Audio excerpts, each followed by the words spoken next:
हमारे साथ अबू आजमी साहब मौजूद है। सर, नामांकन भरने जा रहे हैं, कितना उत्साह है? शिवाजी नगर मानखुर से फिर एक बार नामांकन भरेंगे। नहीं, देखिए, आप देख रहे जनता में कितना उत्साह है। देखिए, भीड़ बहुत होती है, लेकिन भीड़ के साथ उत्साह भी देखा जाता है। और मैं तो 3 बार मुझे यहाँ की जनता ने चुन के दिया है। मैं तो अब मेरी मर्जी से लड़ भी नहीं रहा हूँ। मैं तो एक लोगों से पूछ रहा हूँ जाके, भाई आपको क्या लगता है कि चौथी बार मेरी जरूरत है कि नहीं यहाँ पे? यदि जरूरत नहीं तो बिल्कुल इलेक्शन मुझे नहीं लड़ना चाहिए। परंतु आज तक मुझे कोई एक व्यक्ति ऐसा नहीं मिला है जिसने ये कहा कि अबू आसिम यहाँ तुम इलेक्शन मत लड़ो। जब एमएलए लोग अपने एरिया में जाते हैं ना, तो लोग काले झंडे दिखाते हैं, आज तुम इधर आए हो, तुमने काम नहीं किया। परंतु मेरे साथ ऐसा नहीं है। मेरे पास कोई एंटी इनकम्बेंसी नहीं है और सब लोग मुझे कोई अबू आसिम आजमी नहीं कहते, आसिम भाई कहते हैं सब। तो मैं समझता हूँ कि मेरा घर है, मेरा परिवार है और मैं 365 दिन काम करता हूँ। कोई एक दिन इलेक्शन है इसलिए ऐसा नहीं है। तो उत्साह है और जीत के आने की पूरी उम्मीद है। सर, एक अपील भी की है कि सेक्युलर वोट बटे नहीं, इसके लिए महाविकास आघाड़ी का इंतजार अभी तक आप कर रहे हैं। 5 सीटें आपने ऐलान की थी, लेकिन उसमें से घटक दलों ने कुछ सीटों पर अपने उम्मीदवार घोषित किए हैं। तो ऐसे में इंतजार अभी भी चल रहा है कि किस तरीके का रुख अपनाएंगे? देखिए, ऐसा है ना कि मैं कभी नहीं चाहूंगा कि इस देश के अंदर वो शक्तियां चुन कर आएं जो गांधी जी के कातिल की मूर्ति बनाकर पूजा करें, जो डॉक्टर भीमराव अंबेडकर के संविधान की धज्जियां उड़ाने की कोशिश करें, जो हमारे हिंदू मुस्लिम भाइयों के बीच में तनाव पैदा करके मस्जिद में घुस के मारेंगे, नमाज नहीं पढ़ने देंगे।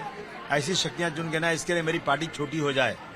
मुझे सीट कितनी मिले कितनी नहीं मिले सवाल ही पैदा नहीं होता है। लेकिन मुल्क बड़ा है, देश बड़ा है, देश की एकता इकट्ठा रहना चाहिए। इसलिए मैं हर नाइंसाफी भी बर्दाश्त करते जा रहा हूं और उम्मीद कर रहा हूं कि कुछ न कुछ होगा। 5 सीटें क्या है, 2 सीट तो हम सीटिंग है, 3 सीट की बात है।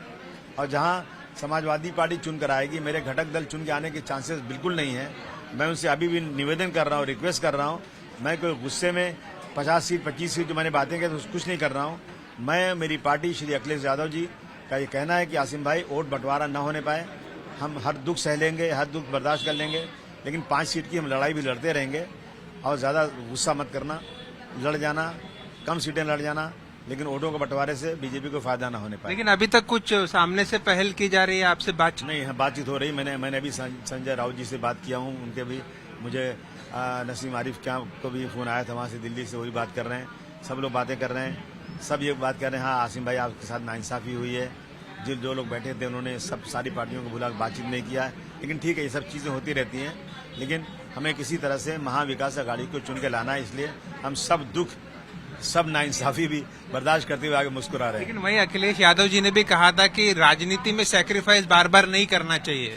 नहीं, फिर भी ये भी कहा उन्होंने, लेकिन ये भी फिर उन्होंने कहा कि देखो, मैं बहुत ही ब्रॉड उसमें सोचता हूँ।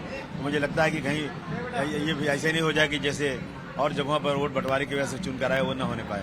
सर, शिवाजी नगर मानखुर्द और आपका नाता बहुत तगड़ा रहा है, लेकिन नवाब मलिक जी यहाँ से खड़े होना चाहते हैं, बट कौन सी पार्टी से लड़ेंगे ये नहीं बता रहे, एक चीज। और कल नामांकन भरेंगे तब बताऊंगा, ऐसा कह रहे हैं। आपके विरुद्ध खड़े होंगे, तो ऐसे में कैसे देखते हैं टक्कर को? नहीं, ठीक है, हर व्यक्ति को लड़ने का अधिकार है, वो लड़ रहे हैं, आके लड़े हो।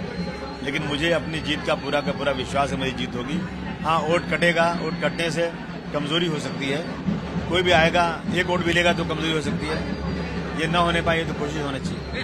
आपने कहा था कि आपने उन्हें राजनीति में लाया, आपने उन्हें कुछ चीजें राजनीति की सिखाई थी, और आज आप ही के विरुद्ध खड़े होने की बात हो रही है। सर, मैं क्या कह सकता हूँ, ये दुनिया में यही होता आया। देखिए, मैंने जब पार्टी शुरू की थी 95 में, जब मैंने कोशिश करके समाजवादी पार्टी को लाया था, तो मैं इलेक्शन लड़ा नहीं था, कभी नहीं लड़ा।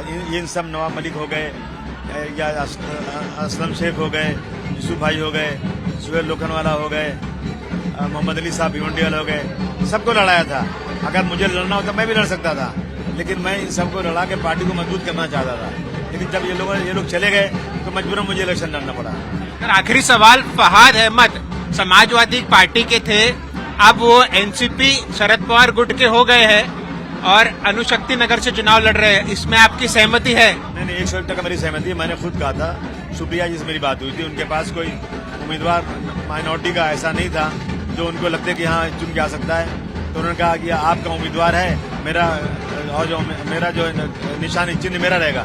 मैंने कहा नहीं, आप उम्मीदवार भी ले लो, चिन्ह भी ले लो, मुझे कोई एतराज नहीं, मैं आपको मदद करूंगा। हम एक घटक के हैं और शरद पवार साहब इतने बड़े नेता देश के हैं, मैं उनके सामने क्या बात कर सकता हूँ। तो उन्होंने कहा तो मैंने दिया, मैंने खुशी से उनको भेजा है, उनको सपोर्ट भी करूंगा। छीना तो नहीं गया आपसे? नहीं बिल्कुल नहीं, मैंने कहा ना मैंने खुशी से दिया है।